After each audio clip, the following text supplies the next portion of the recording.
Hey, what's up? I'm Guy. I'm John. It's our YouTube channel. Subscribe to it. Give this video a like. Yep, check out the podcast below in the description. Do it right now. Mel Kiper this week. Go check it out. Mel Kiper was on the podcast this week, John. And he talked about a lot. One of the guys he talked about was Trey Lance, whose pro day is Friday. Not going to run a 40. He's doing it at school. 27 teams, I think, in attendance. And a few of the headlines from what Mel Kiper Jr. told us about Trey Lance. He said he's the most fascinating prospect he's ever evaluated, going back to the 70s. Most fascinating prospect he's ever evaluated. He said 12 is, he thinks, as low as he could drop. He doesn't think Trey Lance would fall beyond the 12th pick, which, of course, the Niners have that pick right now. And he had his order finalized of the top three guys, Trevor Lawrence, Justin Fields, Zach Wilson. He still hasn't decided yet who's his fourth quarterback between Mac Jones and Trey Lance. Maybe he'll decide Friday. I don't know. But anyway, we talked for about 5 minutes about Trey Lance on that podcast. So there's kind of a, what do you think about? You just pulled a David Culley and dropped the Niners pick as 12 right now. That's right. I did pull a David Culley. And Deshaun Watson's their quarterback right now. Well, why is he that? Well, because that's where he is. And then the other kind of overarching thing he said was he thinks he's a developmental he doesn't prospect. He doesn't think Trey Lance is a starting quarterback in the NFL this year. So there's a lot. What stands out to you about all that?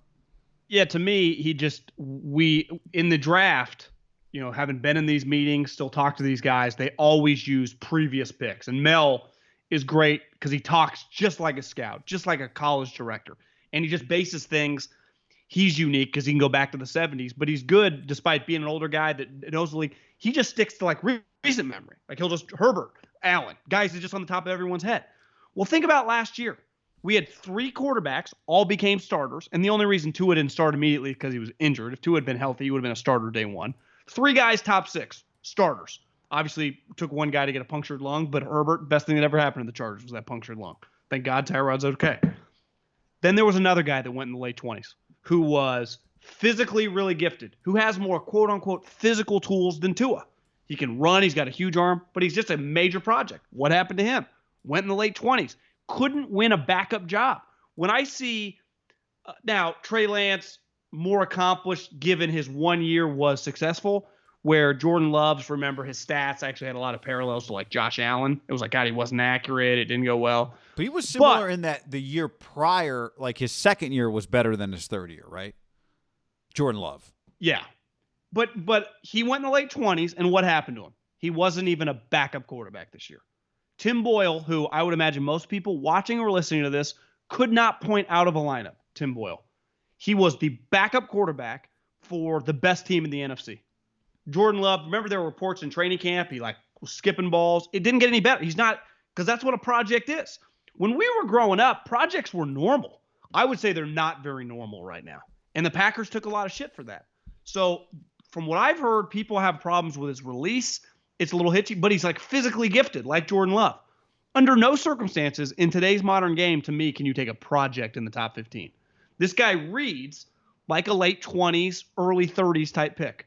Like we were talking right before we started talking about this. And you said, would you be shocked if Mac Jones went ahead of Trey Lance? And I said, no, not at all. Because Mac Jones, now I don't know how high his ceiling is. I think we all agree it's not as high as the physical freaks. But he can start right now. Like he can play right now. Trey Lance, under no circumstances, I think in NFL circles, and I think Mel kind of, is reiterating what I think a lot of people think in the league, can't. So how could you take a guy in the top? You agree, taking a guy in the top 12 that is not your backup quarterback year one, you would get a ton of shit for, and rightfully so. Yeah, that's crazy, guy. Especially if, the Packers were in a unique spot. Now, I think everybody reacting that day thought they should have drafted a player that would help Aaron Rodgers. But they were in a position where they were not drafting 12. Like the 49ers drafting 12 or wherever they're drafting, they need somebody that helps them right now because their team is turning over in a way. Now, you could argue the Packers did too, but the Packers were at a point, right, where kind of the deal was like, well, they don't have anybody that they really have on their board as a first rounder. So they'll take this quarterback because they think he's potentially the best value there. Did trade up to get him. They did trade up to get him. But, Mahomes sat a year, but would we call Mahomes a project? I mean, I don't know. He was the backup quarterback, though. He was the backup quarterback. He threw 93 touchdowns in college. He was a 66% passer. His third year, he was a 2-year starter in the Big 12. He was an NFL quarterback, right? Like, he was an NFL quarterback. There wasn't much debate about it.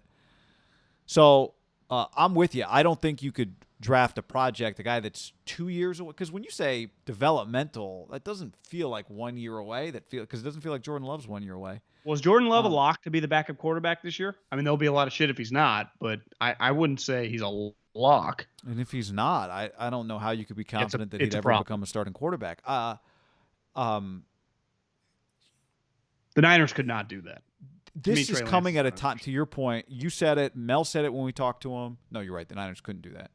If the Niners look at him and Kyle Shanahan thinks, I can get this guy ready to play as my starting quarterback this year, then it's a different conversation. You might be wrong about it, but that to me is different. Like, if that's how you view him. But to me, the Steelers, because Ben's now coming back a lock, would make some sense. If you told me Tampa took him at 32, like, I could understand that.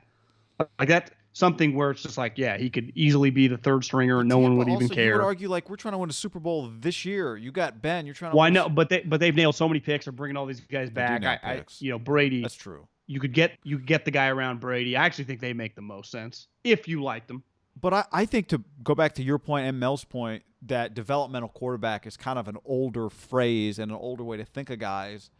And it's because we see the evidence, right? It's easier to come into the league and play right away because you're more likely to walk into an offense that either A, does what you did in college, or B, is willing to change what it does for you. Pro style is a million things now if we really define it by what the pros do, right? Yeah. The amount that is on your plate as a rookie quarterback, A, is different than it used to be, and B, your coach might be willing to adjust, just like Kyle Shanahan adjusted his offense for RG3. We talk about that all the time. So, you know what pro style really, in my mind, always meant was like quarterback under center, fullback, running back. Right. Most teams don't have a fullback. Ask Kyle Juszczyk, like, how many teams are calling you? He's like, well, only half the league even uses me. Yeah. Right. But luckily for him, he's not a traditional fullback, right? Yeah. He's an OW. But like the Lorenzo Neals, don't really But exist. don't you also think of it as in terms of what the responsibility of the quarterback is, in terms of a lot? Like, the quarterback has to decide a lot, read a lot, react to a lot, make a lot of decisions. Looking at the sideline. Yeah, no clapping. God, I hate the clapping. And the looking to the sideline. A huge part, usually under center, incorporates a lot of pointing stuff out, not looking over the side. It feels like when shotgun, you look over there, they're like an extension of you. Yeah, but you get the little thing in your ear now too, right? They can talk to you. I also think, when I always think pro style, I just thought anti-spread, and the spread now is just a huge part of the NFL. The NFL is a spread it out game because of the rules. Yeah. Now here's the deal. His pro day's Friday. I don't know that anything. You've been to these things. Do they dramatically change anyone's opinion about anything? Remember Johnny Manziel's greatest pro day ever? Was he 53 of 53 or 52 of 53? Well, part of it was he came out in helmets and shoulder pads. Oh, that's right. It was that's sweet. Right. It was sweet. It was cool. Have a great pro day. I think pro days are really stupid. I think they're dumb, except this year, because the combine, you at least want to see the guy move around. The GMs, see a guy run a 40. I'd say this year is probably the least stupid of all the stupid years. It's stupid every year. Stupid is a stupid. If the league views Trey Lance the way Mel just described him, then it would be insane if you viewed him that way to draft him 12. But again, you may not. Kyle might, or somebody else might view him and say, "No, I can make this work." And then in year 2, it will be a development, but we can protect him enough that we'll develop as we go, and play him right away. I mean, on the wrong team, if Justin Herbert couldn't play right away, Justin Herbert was the 4-year starter at University of Oregon. Yeah, that's Anthony Lynn's not good at his job. Right, but what I'm saying is, if you approach it that way with that mindset, like this guy's not going to play right away, some teams might just approach it no matter what. Yeah, but I think the way this guy's getting talked about is like he would struggle to win your backup job. Yeah, the way Mel described it. Yeah, no, I know. I'm just saying, Justin Herbert's the Tua's, like they're so much better than the backup. Like, is this guy skipping balls like Jordan Love, and this guy just needs some help?